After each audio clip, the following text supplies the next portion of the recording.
안녕하세요. 이번에 리뷰할 논문은 드림젠. 정식 제목은 드림젠 Unlocking Generalization in Robot Learning Through Video World Models 이고 엔비디아를 이제 중심으로 유니버시티 오브 워싱턴, 카이스트 등이 함께 2025년 5월에 낸 논문입니다. 문제 논문이 이제 문제라고 생각한 부분은 데이터 수집입니다. 대규모 텔레오퍼레이션 데이터로 학습한 이제 로보 파운데이션 모델이 가능성을 보였습니다. 근데 이 방식은 새로운 태스크 그리고 새로운 환경이 나올 때마다 사람이 이제 직접 조종을 해서 데이터를 모아야 합니다. 이제 코스트가 높고 노동 집약적이다. 대안으로 시뮬레이션 합성 데이터가 있습니다. 여기에도 문제가 있는데 상당한 수작업 엔지니어링이 필요하고 이제 실물에 배치할 때 심2 리얼 갭을 겪습니다. 그리고 결정적으로 액체나 변형체, 도구가 얽힌 조작은 시뮬레이션 자체가 어렵다. 이거는 이제 약간 좀 추가적인 이야기지만 현재 이제 아이작심에서 디포메이블 바디라는 이제 성질을 줘서 비정형 물질을 실제로 만들어 보고 있는데 케이블이나 파우치 같은 이런 거를 직접 해보고 있는데 실제 물성과 유사하게 만드는 것도 유사하게 만드는 것도 너무 어렵고 그걸 떠나서 이제 좀 근사하게 만드는 가깝게 만드는 것도 너무 어려워서 확실히 여기서 말한 한계가 진짜 한계다 라고 생각을 저도 합니다. 그래서 이제 이어서 말을 하면 이제 뒤에서 나오는 이 논문의 실험 태스크가 수건 접기, 수건도 이제 대표적인 비정형 물질이고 액체 닦기, 망치 쓰기 같은 것들인데 이건 이제 지금 기술로는 이제 시뮬레이션을 못 만든다라고 합니다. 피겨 1을 보시면 이 그림이 이제 이 논문이 여는 세 가지인데 접촉이 많은 데이터 증강, 새로운 행동으로의 일반화, 새로운 환경으로의 일반화. 여기서 이제 논문의 관점 전환. 논문은 선행 연구가 비디오 월드 모델을 실시간 플래너로 써왔다라고 정리를 합니다.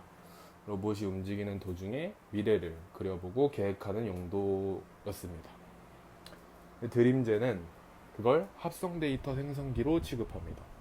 실행 중에 쓰는 게 아니라 학습 데이터를 미리 만들어두는 공장으로 이제 쓰겠다.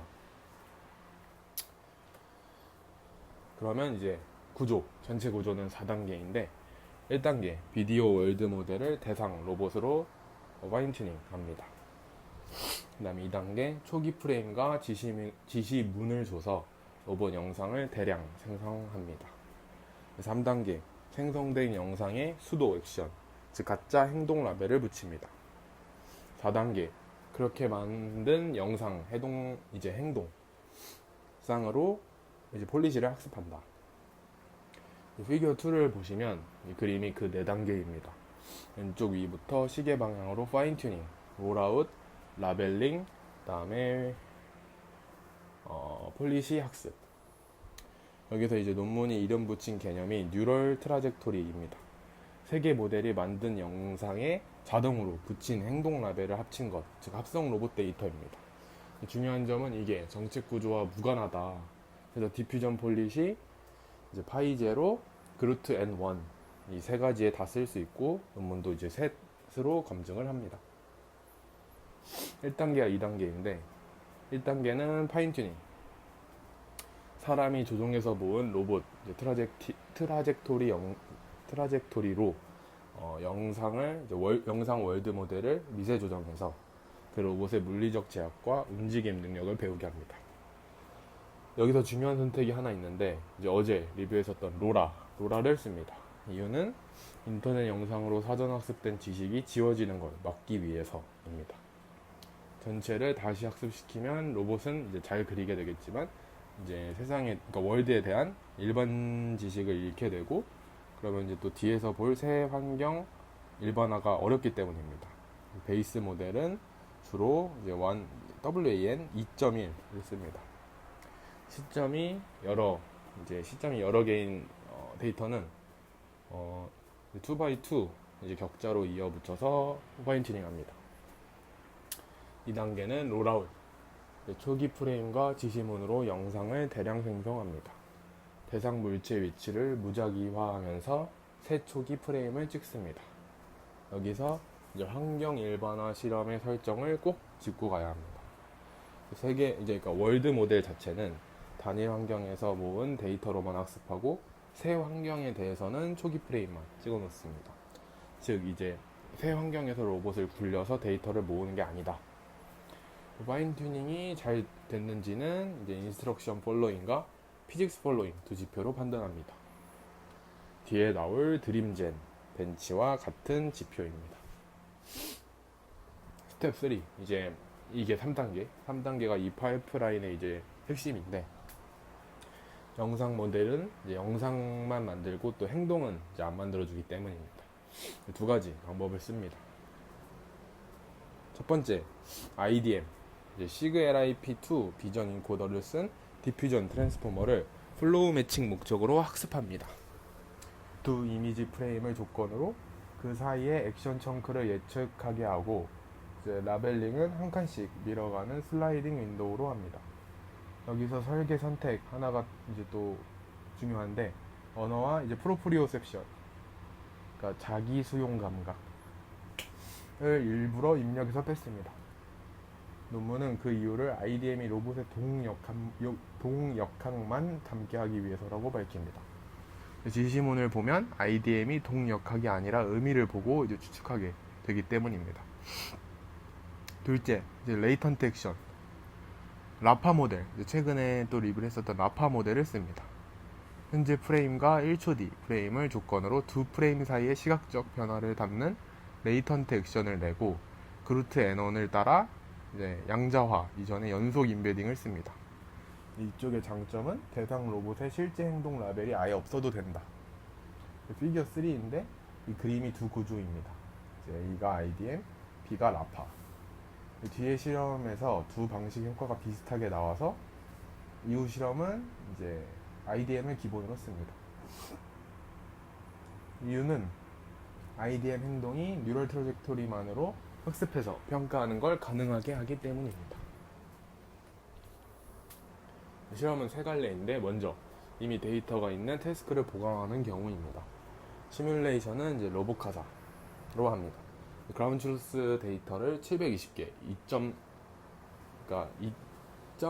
개, 그러니까 2,400개죠. 그 다음 7,200개 새 시나리오를 두고 이제 뉴럴 트래젝토리 수를 늘려갑니다. 왜 이렇게 나누냐면, 그라운드 트루스가 많을수록 IDM이 강해지기 때문입니다. 결과는 세 가지인데, 첫 번째, 모든 데이터 규모에서 IDM 행동과 라파 행동 둘 다 코트레이닝이 성능을 올립니다. 둘째, 뉴럴 트래젝토리 총량과 성능 사이에 일관된 로그 리니어 기울기가 나타납니다. 세 번째, 뉴럴 트래젝토리만으로 학습해도 24개 태스크 평균 20.6%에 도달합니다. 두 번째 항목이 이제 논문에서 가장 중요한 관찰인데, 로그 리니어라는 건 데이터를 10배 늘리면 성능이 일정량 오른다는 뜻입니다. 그리고 이 데이터는 사람이 아니라 모델이 만드니까 늘리는 게 훨씬 쉽습니다. 피겨 4, 이 그래프가 그 스케일링인데, X축이 뉴럴 트래젝토리 수, Y축이 성공률. X가 0인 지점이 이제 그라운드 트루스만 쓴 베이스 라인입니다.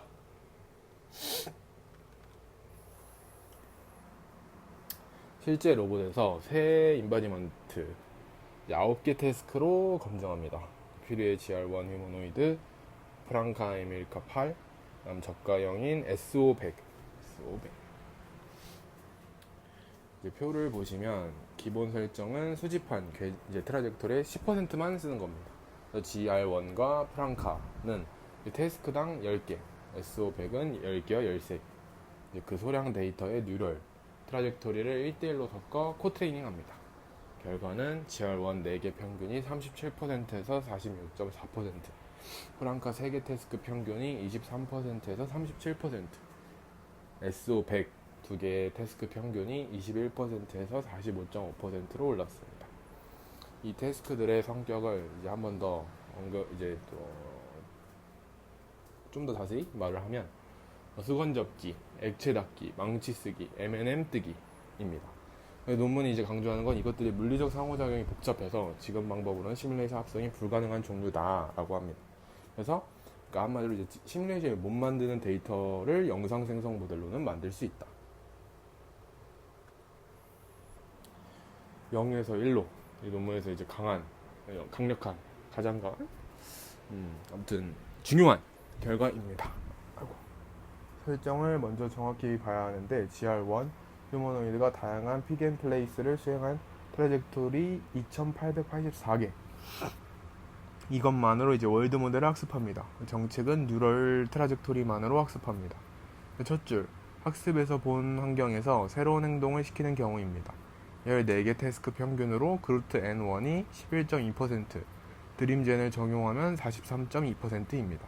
둘째 줄, 이제 완전히 새로운 환경인데 13개 태스크 평균으로 그루트 N1이 0.0, 드림젠을 적용하면 28.5, 0에서 28.5로 갔다는 게 이제 또 이 슬라이드 제목의 의미이고, 새 행동을 보면 원래 데이터에는 픽앤플레이스 외에는 이제 동사가 아예 없는데 이제 붓기, 관절형 물체, 여닫기, 도구 사용 같은 22개의 새 행동이 나옵니다. 논문은 초기 프레임과 지시문만 주었는데도 세계 모델이 전혀 보지 못한 행동의 영상을 생성하는 것이 관찰된다라고 적습니다. 여기서 베이스라인이 왜 0이 아니냐라고 할 수도 있는데, 논문이 이제 말하는 걸로는 일부 태스크가 물체를 짚기만 해도 부분 점수를 줍니다. 예를 들어서 물붓기 태스크에서 병을 짚으면 0.5점. 그 다음에 이제 새 환경 쪽이 더 눈에 띄는데, 단일 환경 밖에서 물리적 데이터 수집을 전혀 하지 않았습니다. 새 환경에서는 초기 프레임만 찍었으니까 사실상 제로샷 전이다, 트랜스퍼이다. 논문은 학습 데이터의 환경수를 늘려서 환경 일반화를 얻은 선행 연구와의 차이가 바로 여기 있다라고 강조합니다. 그 다음은 이제 벤치마크. 목적은 영상 생성 모델이 특정 로봇, 인바디먼트에 얼마나 잘 적응하는지를 재는 겁니다. 실물 로봇 없이도 영상 모델과 로보틱스를 연결해 볼 수 있게 하자라는 취지입니다. 첫 지표는 인스트럭션 팔로잉. 생성된 영상이 지시문대로인지 퀸 VL 2.5로 0 또는 1로 채점합니다. 모델이 채점하는 게 못 믿어올 수도 있는데 사람도 함께 평가하고, 이제 피어슨 상관이 평균 90%가 넘는다라고 보고합니다. 둘째 지표는 피직스 얼라이먼트입니다. 생성 영상이 물리적으로 그럴듯한지를 보는 건데, 비디오콘 피직스라는 물리 준수 점수를 내도록 학습된 VLM으로 0에서 1 사이를 점수를 받습니다. 다만 이 모델이 다시 점 영상이나 다양한 로봇 환경으로 학습되지 않아서 퀸 VL 2.5 점수와 평균을 냅니다. 그리고 핵심 발견은 이제 현유한 코그 비디오 X, 그 다음에 완 2.1 코스모스 네 모델을 평가한 뒤 각 모델이 만든 뉴럴 트라젝토리 7000개로 로봇 가사를 학습시켜 봤습니다. 벤치마크 점수와 다운스트림 성능 사이에 양의 상관이 나타나는데, 더 좋은 월드 모델을 만들면 로봇 성능도 좋아진다는 거고, 반대로 말하면 로봇 없이도 월드 모델 연구자가 로봇 학습에 기여할 수 있다, 이런 기회가 생겼다. 그리고 여기 밑에 잘렸어. 한계인데, 첫 번째, 계산 비용이 크다. 24만 샘플 규모의 로봇 가사 데이터를 만드는데 엔비디아 L40 1500장으로 54시간이 걸렸습니다. 둘째, 초기 프레임을 사람이 직접 제공해야 한다.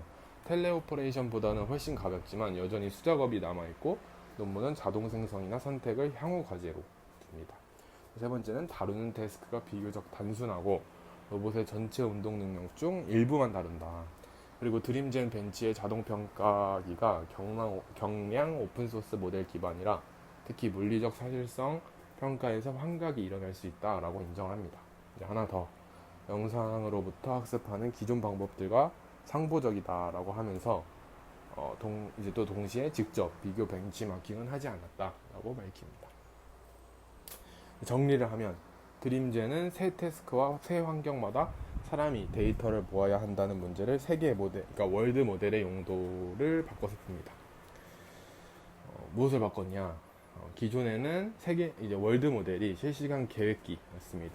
드림젠은 그걸 합성 데이터 생성기로 씁니다. 생성한 영상에 수도 액션을 붙인 것이 뉴럴 트로젝토리입니다.